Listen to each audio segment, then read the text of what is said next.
छत्रपती संभाजीनगरमधील पैठणगेट परिसरात झालेली धक्कादायक हत्याकांडानंतर मनपा प्रशासन आता पूर्णपणे ॲक्शन मोडमध्ये आले आहे। परिसरातील वाढत्या अतिक्रमणामुळे कायदा सुव्यवस्थेवर प्रश्नचिन्ह निर्माण होत असल्याची नोंद घेत महानगरपालिकेकडून तातडीच्या उपाययोजना सुरू करण्यात आल्यात। हत्येच्या घटनेनंतर अतिक्रमण विरोधी पथकाने आज पहाटेच क्षेत्राची पाहणी करत मोठ्या प्रमाणावर अतिक्रमणाची मार्किंग केली। येत्या मंगळवारपासून प्रत्यक्ष कार्यवाही सुरू करण्यात येणार असल्याची माहिती अधिकाऱ्यांनी दिली आहे। मनपाच्या म्हणण्यानुसार अवैधरित्या उभारलेले गाळे, फुटपाथावरील अतिक्रमण आणि व्यावसायिकांनी केलेले अड्डे हे परिसरातील गुन्हेगारीला खतपाणी घालत असल्याची तक्रार नागरिकांकडून वारंवार होत होती। यावरच ही कार्यवाही होणार असून प्रशासनाने व्यापाऱ्यांनाही नोटीस देऊन जागा रिकामी करण्याचं आवाहन केलंय। स्थानिकांच्या सुरक्षेला प्राधान्य देत अतिक्रमण मुक्ती मोहीम जोरात राबवण्यात येणार असून पोलीस विभागही या कार्यवाही दरम्यान मनपाला पूर्ण सहकार्य करणार आहे। काय सांगाल, आज आपण या ठिकाणी मार्किंग करत आहात, त्याच्या संदर्भाची कारवाई होणार? ही रस्त्यामध्ये बांधित प्रॉपर्टी होती। आता आम्ही काल टोटल सर्वेक्षण केलं होतं आणि आज जी बाधित मालमत्ता होते त्याची आज मोजणी केली आणि मोजणी करून आज मार्किंग केलेली आहे। आता जे रस्त्यामध्ये बांधित त्याच्यात मार्किंग करून टाकली। आता त्याच्यानंतर यांना आज नोटीस आपण आजच इश्यू करतोय। नोटीस इश्यू केल्यानंतर 2-4 दिवसानंतर याच्यावर कारवाई नक्की होणार। किती मालमत्ता बाधित होणार आहे आता तो आकडा आम्ही आता आज नोटीस इश्यू करू, त्याच्यानंतर तुम्हाला सांगू। कारवाई कधी होणार आहे? कारवाई बुधवारपर्यंत चालू, म्हणजे मंगळवार बुधवारपर्यंत चालू व्हावं अशी अपेक्षा आहे। या सर्व मार्किंगच्या माध्यमातून व्यापारी तुम्हाला भेटले, व्यापारी काय प्रतिसाद दिला? व्यापारीचा प्रतिसाद चांगला आहे। त्यांची जे जागा बाधित आहे म्हणजे आम्ही स्वतःहून काढून घ्यायला तयार आहे, ते पण मदत करताय। रस्ता आहे, मागचा रस्ता 9 मीटरचा आहे, इकडचा समोरचा रस्ता पण 9 मीटरचा आहे, 9 मीटर आणि समोरचा तो 30 मीटरचा आहे आणि हा पलीकडचा रस्ता 15 मीटरचा आहे। 12 लकी हॉटेल सर, अतिक्रमणचा हाच भाग 12 मीटर। अजून आता हा क्रांती पैठण गेट ते क्रांती चौक करायचा आमचा, बघू आज वेळ मिळाला तर ते पण करू। कोणत्या टीपी प्लॅन अंतर्गत कारवाई होणार आहे? तर नवीन डीपीआर मंजूर डीपीआर प्रमाणे चालू आहे। तो टोटल सर्वे केला, टोटल सर्वे पोस्ट केलं, त्याच्यानंतरच मार्किंग देण्यात आलं। कारवाईच्या संदर्भामध्ये किती विभागाचे कर्मचारी तुमच्या सोबत आहेत? आज पोलीस प्रशासन आमच्या सोबत आहे, आमचे मिलिटरी पथक सरमत आहे, टाउन प्लॅनिंगचे आमच्या सोबत आहे आणि बापांचे मोजणी करणारे पण आमच्या सोबत आहे। आमचे टॅक्स आपला बिल्डिंग इन्स्पेक्टर आहे, सर्व कर्मचारी आमच्या सोबत आहे। आपलं नाव? रमेश मोरे, सहाय्यक आयुक्त, छत्रपती संभाजीनगर महानगर। नांदेडच्या हिमायतनगर नगरपालिकेच्या निवडणुकीचा कार्यक्रम जाहीर होताच राजकीय घडामोडींना वेग आला आहे। याच पार्श्वभूमीवर काँग्रेससाठी मोठा धक्का मानली जाणारी घटना आज घडली आहे। हिमायतनगर नगरपालिकेचे काँग्रेसचे माजी उपनगर अध्यक्ष मोहम्मद जावेद यांनी अधिकृतरित्या काँग्रेसला सोडचिठ्ठी देत राष्ट्रवादी काँग्रेस अजित पवार गटात प्रवेश केला आहे। नांदेडमध्ये आयोजित कार्यक्रमात आमदार प्रताप पाटील चिखलीकर यांच्या उपस्थितीत मोहम्मद जावेद आपल्या शेकडो समर्थकांसह राष्ट्रवादीत दाखल झाले। नगरपालिकेच्या तोंडावर जावेद यांनी काँग्रेस सोडल्यामुळे स्थानिक राजकारणात मोठे समीकरण बदलण्याची शक्यता निर्माण झाली आहे। जावेद यांनी काँग्रेसचे माजी आमदार माधवराव पाटील जळगावकर यांच्या कार्यपद्धतीवर तीव्र नाराजी व्यक्त केली असून हिमायतनगर नगरपालिकेवर आता राष्ट्रवादीचा झेंडा फडकवणार असा ठाम विश्वास त्यांनी व्यक्त केलाय। निवडणूक पूर्व काळात घडलेली ही राजकीय घरबदलाची घटना काँग्रेससाठी चिंताजनक ठरत असून राष्ट्रवादी अजित पवार गटाला यामुळे मोठा फायदा होण्याचे चिन्ह दिसत आहे। मी मोहम्मद जावेद हाजी अब्दुल गनी, मी माजी उपनगर अध्यक्ष होतो 5 वर्ष काळात। याच्या अगोदर मी उपसरपंच होतो। आज याच्या अगोदर मी काँग्रेस पक्षामध्ये होतो आणि काँग्रेस पक्षानं काही कारणामुळे मी आज माझी सगळं टीम आणि सगळं मी राष्ट्रवादी अजितदादाचा आणि चिखलीकर साहेबाला आमची सगळी टीम, निरीक्षक साहेब मोहम्मद खान पठाण, पप्पूभाई जाधव आणि सगळे आमचे सगळे मिळून जिल्हाध्यक्ष साहेब आणि तालुका अध्यक्ष आमचे वामनराव पाटील वडगावकर, शहर अध्यक्ष सगळे मिळून आम्ही एकजुटीनं मी यांच्या सगळ्याच्या त्यांना सांगण्यावर मी राष्ट्रवादी अजितदादा पक्षामध्ये मी जाहीर प्रवेश केलेला आहो आणि येणाऱ्या काळामध्ये आम्ही सगळं अजितदादा पवारसाहेब आणि तुमचे प्रतापराव पाटील चिखलीकर साहेब त्यांचे आम्ही हात मजबूत करण्यासाठी आम्ही एक सगळेजण एकोपानं काम करून आणि जोमानं काम आम्ही करणार आहोत. काँग्रेस याकरता आहे की बाबा काँग्रेसचा याचं कसं आहे, काँग्रेसमध्ये कसं व्हायला की याच्या अगोदर आम्हाला नगराध्यक्षची OBCची सीट सुटली होती. ते सीट आम्हाला जाणून बुजून आखऱ्या शरणामध्ये त्यांना आमचे इथले माजी आमदार त्यांना आम्हाला डावलून रिपीट ते माणसाला दिले आणि आम्हाला धोका दिले. त्यामुळे आम्ही काय केलं, 2.5 वर्ष त्याचा उठाव केला. त्याच्यामध्ये आमचे 6 काँग्रेसचे नगरसेवक आणि 2 राष्ट्रवादीचे आणि 1 अपक्ष असा आम्ही उठाव करून 2018मध्ये आम्ही शिवसेनाचा नगराध्यक्ष करून उपनगराध्यक्ष राष्ट्रवादीचा व्हावा म्हणून आम्ही केले. याचे अगोदर बी आम्ही राष्ट्रवादीमध्येच होते, परंतु शरद पवार साहेबाचे जे होतं तुतारी म्हणून त्याच्यामध्ये तर आम्हाला असं वाटलं की चिखलीकर साहेबांना आम्हाला असं म्हणले, त्याच्या काम करण्याची शैली आणि त्यांचे जे टीम आहे ते आम्हाला एकदम चांगले दिसले आणि आम्ही त्यांना काम करू शकता. त्यामुळे आम्ही काय केले की बाबा साहेबाला त्यांचे हात कसं मजबूत करावं आणि अजितदादाचं कसं करावं मजबूत आणि चिखलीकर साहेबाचं कसं मजबूत हात करावं, त्या हिशोबाने आम्ही राष्ट्रवादी घडी त्या हिशोबाने आम्ही आज घडीमध्ये प्रवेश केले आणि घडी बांधली.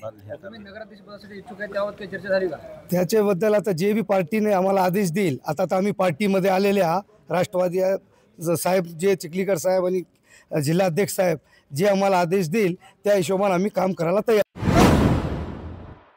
बुलढाणा जिल्ह्यातील खामगाव येथील कृषी उत्पन्न बाजार समितीत आज मोठा राजकीय उलथापालथ पाहायला मिळाली. राष्ट्रवादी काँग्रेस अजित पवार गटाचे दिलीप सानंदा यांच्या गटातील सभापती सुभाष पेसोडे यांच्यावर आणलेला अविश्वास प्रस्ताव आज बहुमताने मंजूर करण्यात आलाय. खामगावच्या स्थानिक TMC मार्केट यार्डमध्ये आज ही महत्त्वाची सभा पार पडली. 18 पैकी 13 सदस्य उपस्थित होते. त्यापैकी 12 सदस्यांनी अविश्वास प्रस्तावाच्या बाजूने मतदान करत प्रस्तावाला बहुमताने मंजुरी दिली. त्यामुळे सुभाष पेसोडे यांना आपल्या पदाचा राजीनामा द्यावा लागण्याची स्थिती निर्माण झाली आहे. या घडामोडीला राजकीय रंग चढला असून खामगावचे कॅबिनेट मंत्री आकाश फुंडकर यांनी दिलीप सानंदा यांच्या गटाला दिलेला हा मोठा धक्का मानला जात आहे. कृषी उत्पन्न बाजार समितीच्या निवडणुकीच्या तोंडावर महायुतीमध्येही जोरदार संघर्ष उफळून आला आहे. घटनाक्रमावर प्रतिक्रिया देताना संचालक मंडळातील अशोक हटकर यांनी स्पष्ट केले की बाजार समितीच्या विकासासाठी आणि शेतकऱ्यांच्या सेवेसाठी संचालक मंडळ एकत्र येऊन हा निर्णय घेतला आहे. खामगाव कृषी उत्पन्न बाजार समितीतील आजचा सत्ता बदल हा आगामी निवडणुकीपूर्वीच्या राजकीय समीकरणांना मोठा कलाटणी देणारा ठरू शकतोय. आज बाजार समितीमध्ये अविश्वास प्रस्तावासाठी बैठक आयोजित करण्यात आली. बैठकीमध्ये काय झालं आणि काय किती लोक तुमच्या बाजूने होते? आम्ही 18 संचालक आहे. त्यापैकी 13 संचालकांची उपस्थिती होती. आम्ही 12 संचालकांनी अविश्वास प्रस्ताव दाखल केला होता जिल्हाधिकारी साहेबांकडे. 12ही लोक आम्ही हजर होतो आणि अत्यंत खेळीमेळीच्या वातावरणात 12 विरुद्ध 1 असा अविश्वास ठराव मंजूर झाला. काय कारण आहे अविश्वास आणण्यामागे? आता तुम्ही पत्रकार मंडळींनी बाजार समितीचं यार्ड वगैरे पाहिलंच असेल. शेतकऱ्याची होत असलेली अवहेलना, बाजार मूल्य शेतकऱ्यांना मिळत नाही, शेतकऱ्यांना सुविधा मिळत नाही. एवढी मोठी विदर्भाची सर्वात मोठी बाजार समिती असूनही या बाजार समितीची दुरावस्था पाहिल्या जात नाही. इथं आतापर्यंत सत्तेमध्ये असणाऱ्या सत्ताधीशांनी बाजार समितीचा कारभार मनमानीपणे चालवला. आपल्या ऑफिसमध्ये बोलवून बाजार समितीचे ठराव लिहिणे, आपण सांगू तेच संचालक मंडळाला कोणत्याही विश्वासात न घेता कारभार करणे, याला कंटाळून आम्ही अविश्वास प्रस्ताव दाखल केला आणि या अविश्वास प्रस्ताव मंजूर करून आम्ही आता बाजार समितीचा विकास केल्याशिवाय थांबणार नाही. अजून आता ते पुढे ठरणार आहे. आता अविश्वास ठराव पारित करणे हे सर्वांच्या पहिले ध्येय होतं. त्याच्यानंतर आता आमचे संचालक मंडळ ठरवतील तो सभापती होईल. काही पदाधिकाऱ्यांवर संचालकांवर दबाव मोडून काढला नाही. दबाव काय, आम्ही सर्व आनंदाने व्हिडिओ आहेत आमचे रिलीज झालेले आहेत. तुम्हाला व्हिडिओ देऊ आता थोड्या वेळानंतर. आमच्या संदर्भात खूप गैरसमज पसरण्याचे प्रयत्न झाले, परंतु आम्ही 12 लोक एक संघ असल्यामुळं आम्ही अविश्वास ठराव तडीच नेला, पार केला. बिहार विधानसभा निवडणुकीत भारतीय जनता पार्टीला घवघवीत यश मिळाल्याने देशभरात जल्लोष साजरा होत आहे आणि त्याचा जल्लोष आज जळगावातही पाहायला मिळतोय.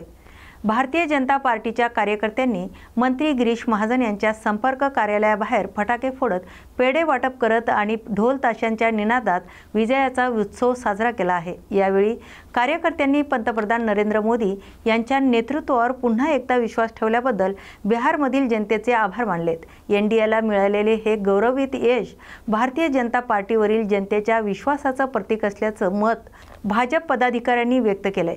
जळगावात कार्यकर्त्यांचा उत्सव ओसंडून वाहत होता आणि सर्वत्र मोदी है तो मुमकिन है असे घोष निनादत होते। बिहार विधानसभा निवडणुकीचे निकाल जाहीर झाल्यापासून भाजप कार्यकर्त्यांमध्ये आनंदाची लहर पसरली आहे आणि जालन्यातील भाजप कार्यालयासमोर आज जल्लोषाचा माहोल पाहायला मिळालाय। फटाके फोडून, पेढे वाटून आणि जोरदार घोषणाबाजी करत कार्यकर्त्यांनी विजयाचा आनंद व्यक्त केलाय। भाजपला या निवडणुकीत दणदणीत यश मिळाल्याने जिल्हा कार्यालयाच्या परिसरात मोदीच्या घोषणांनी वातावरण दणाणून गेले। या उत्साही कार्यक्रमात जालना जिल्हा भाजप निवडणूक प्रमुख आणि माजी आमदार कैलास गोरांटल यांनी भन्नाट डान्स करीत उपस्थितांचे मन जिंकले। कार्यकर्त्यांचा उत्साह ओसांडून वाहत होता आणि भाजपच्या विजयाचा जल्लोष सर्वत्र साजरा करण्यात आलाय। बिहार निवडणुकीत मिळालेल्या विजयात कार्यकर्त्यांनी पंतप्रधान नरेंद्र मोदी आणि भाजप नेतृत्वावर विश्वास दर्शवला असून हा विजय बिहारच्या जनतेच्या विश्वासाचा आणि पक्षाच्या कामगिरीचा सिद्ध झाला आहे। बिहार विधानसभा निवडणुकीत पुन्हा एकदा एनडीएला स्पष्ट बहुमत मिळालं असून भारतीय जनता पार्टी 96 जागांवर विजयी ठरली आहे। जेडीयूला 85 जागा मिळाल्यामुळे 2 नंबरचा पक्ष बनलाय। पंतप्रधान नरेंद्र मोदी यांच्या नेतृत्वाचा हा विजय आहे। बिहारच्या मतदारांनी, विशेषतः महिलांनी मोठ्या प्रमाणात मतदान करत मोदीजींच्या कामावर विश्वास दर्शवला आहे। त्यामुळे भाजपला एकहाती सत्ता मिळाली असून नागरिकांमध्ये विकासाची उमेद प्रसारित झाली आहे। छत्रपती संभाजीनगर शहरातील क्रांती चौकामध्ये मंत्री अतुल सावे, आमदार अनुराधा चव्हाण आणि भागवत कराड यांच्या उपस्थितीत मोठा जल्लोष साजरा करण्यात आलाय। यावेळी फटाके फोडले, पेढे वाटले आणि उत्साहाचं वातावरण सर्वत्र पाहायला मिळाले। बिहार राज्य विधानसभा निवडणुकीचे निकाल समोर आल्यावर भाजप आणि मित्रपक्षांना तब्बल 200 पेक्षा जागा मिळाल्या आहेत। यामुळे बिहारमधील जनतेने पुन्हा एकदा भाजपवर आपला विश्वास ठेवल्याची नोंद झाली आहे। ठीक त्याच पद्धतीने महाराष्ट्रात होणाऱ्या स्थानिक स्वराज्य संस्थांच्या निवडणुकीकडे सर्वांचं लक्ष लागले। या संदर्भात राज्यमंत्री मेघना बोर्डीकर यांनी विश्वास व्यक्त केला आहे। जसा विजय बिहारमध्ये भाजपचा झालाय तसाच विजय महाराष्ट्रातील स्थानिक निवडणुकांमध्ये भाजप मिळवेल। पुढील महिन्यात 2 डिसेंबर रोजी राज्यात 288 नगरपालिका आणि नगरपंचायतीसाठी मतदान होणार असून स्वागत आणि उमेदवाराची तयारी सुरू झाली आहे। निकाल लागलेला आहे। या ठिकाणी एनडीए 200 पार करताना आपल्याला दिसतेय आणि खास करून भारतीय जनता पार्टीने 100 उमेदवार त्या ठिकाणी लढवले होते। 90च्या वरती उमेदवार हे आघाडीवर आहेत। त्यामुळे भारतीय जनता पार्टीच्या नेतृत्वावर, पंतप्रधान नरेंद्र मोदीजींवर आणि सन्माननीय अमितभाई शहा यांनी आखलेल्या व्यूह नीतीवरती भारतीय जनता पार्टी या ठिकाणी एकतर्फी विजय मिळवलेला आहे। खास करून मी अभिनंदन करते बिहारच्या सर्व जनतेचं की त्यांनी नरेंद्र मोदीजींवरती विश्वास ठेवला आणि या ठिकाणी एवढं स्पष्ट बहुमत हे एनडीएच्या भारतीय जनता पार्टीच्या पाठीशी दिलेलं आहे। त्याबद्दल मी त्यांचे आभार मानते, अभिनंदन करते।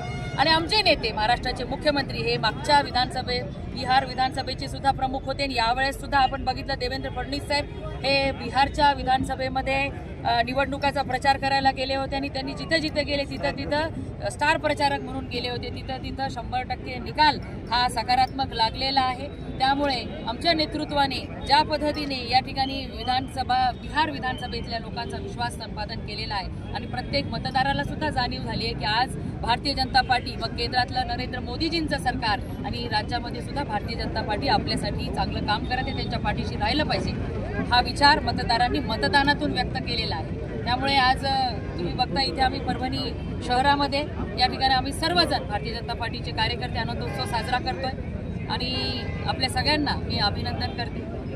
स्वराज्य संस्थांमध्ये सुद्धा संपूर्ण मतदार हा भारतीय जनता पार्टीच्या कमळाला मतदान करण्यासाठी सज्ज झालेला आहे आणि मला खात्री आहे की या निवडणुकीचा निकाल येणाऱ्या स्थानिक स्वराज्य संस्थांमध्ये आम्हाला या ठिकाणी मतदारांचा आणि आमच्या कार्यकर्त्यांचा सुद्धा उल्हास, आत्मविश्वास वाढलेला आहे आणि निश्चितच येणाऱ्या महाराष्ट्रामधल्या सगळ्या स्थानिक स्वराज्य संस्थांमध्ये कमळ भारतीय जनता पार्टीचा झेंडा हा फडकल्याशिवाय राहणार। उत्तर महाराष्ट्रातील नगरपंचायत आणि नगर परिषद निवडणुकाचे बिगुल वाजले असून उमेदवारी अर्ज भरण्याची जोरदार सुरुवात झाली आहे। धुळ्यात मंत्री जयकुमार रावल यांच्या मातोश्री नयनकुमार रावल यांनी आज शक्ती प्रदर्शन करीत उमेदवारी अर्ज दाखल केलाय। यावेळी दंडोईचा शहरातून भव्य रॅली काढण्यात आली, ज्यात भाजपचे मंत्री जयकुमार रावल, पक्षाचे पदाधिकारी आणि नागरिक मोठ्या संख्येने सहभागी झाले होते। निवडणुकीच्या पार्श्वभूमीवर जयकुमार रावल यांनी स्पष्टपणे सांगितलं की उत्तर महाराष्ट्रातील सर्व नगरपंचायत आणि नगर परिषद निवडणुकांमध्ये भाजप आणि महायुती विजयी होतील असा त्यांचा ठाम विश्वास आहे। 2 डिसेंबर रोजी मतदान असून 3 डिसेंबरला मतमोजणी होणार आहे, तर उमेदवारी अर्ज भरण्याची अंतिम तारीख 17 नोव्हेंबरला आहे आणि अर्ज मागे घेण्याची अंतिम तारीख 25 नोव्हेंबर अशी आहे। भारतीय जनता पार्टी ही कार्यकर्त्यांचा पक्ष आहे आणि भारतीय जनता पार्टी काय निवडणूक आली तर प्रचाराला लागत नाही, तर 365 दिवस 24/7 भारतीय जनता पार्टीमध्ये निवडणुकीचं नियोजन असेल, विकासाचं नियोजन असेल, कार्यकर्त्यांचा संवाद असेल, कार्यकर्त्यांचं प्रशिक्षण असेल, असे अनेक कार्यक्रम दररोज, दर आठवड्याला, दर महिन्याला भारतीय जनता पार्टी एक संघटना म्हणून घेत असते। आणि मग कुठल्याही क्षणी जसं एखादा फौजी, एखादा सैनिक तयार असतो, तसा भारतीय जनता पार्टीचा कार्यकर्ता हा राजनीतीच्या, राजकारणाच्या कुठल्याही निवडणुकीसाठी तयार असतो। हे गेल्या अनेक वर्षापासून तुम्ही बिहारमध्ये बघितलंच आहे की कसं आमचं यश आम्हाला मिळालंय आणि तशा प्रकारचं नियोजन हे महाराष्ट्रामध्ये झालंय। प्रत्येक शहरामध्ये, प्रत्येक एरियामध्ये भारतीय जनता पार्टीची बूथ रचना झाली आणि कार्यकर्ता अत्यंत सज्ज आहे। आपल्याला आश्चर्य वाटेल असा निकाल हा येणार आहे। भाजप प्रणित महायुती एकतर्फी महाराष्ट्रामध्ये येणार आहे। उत्तर महाराष्ट्रात बालेकिल्ला आमचा राहिलेला आहे।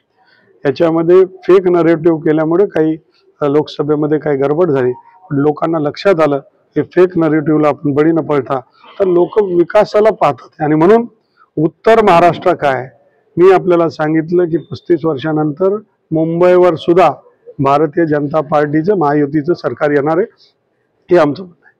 विरोधाला विरोध करणारे लोकांनी विरोध महाराष्ट्राला थांबवलं पाहिजे, कारण तो आम्हाला विरोध नसून तो महाराष्ट्राच्या विकास आणि प्रगतीला विरोध आहे।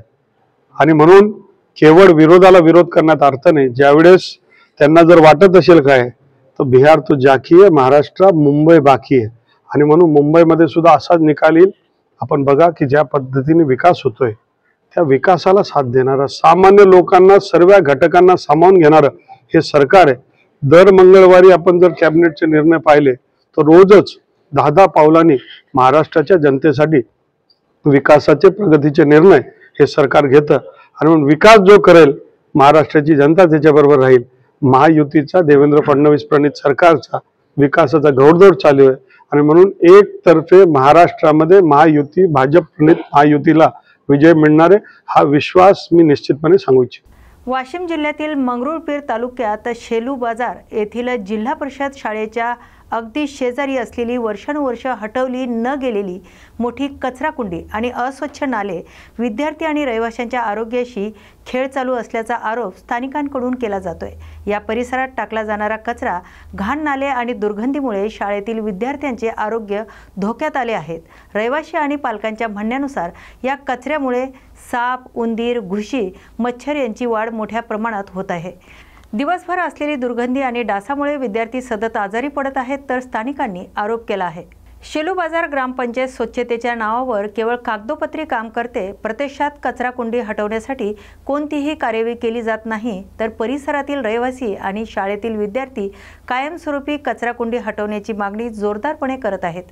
आरोग्याचा धोका टाळण्यासाठी संबंधित अधिकाऱ्यांनी तात्काळ लक्ष देण्याची मागणी करण्यात आली आहे। तर या बातमीचा आढावा घेतलाय वाशिम जिल्हा प्रतिनिधी विश्वास कुठे यांनी। आजच्या बातमी गावाकडच्या मध्ये इथेच थांबूया। पुढील अपडेट पाहण्यासाठी पाहत राहा न्यूज मराठी 24/7। नवा भारत, नवा विचार।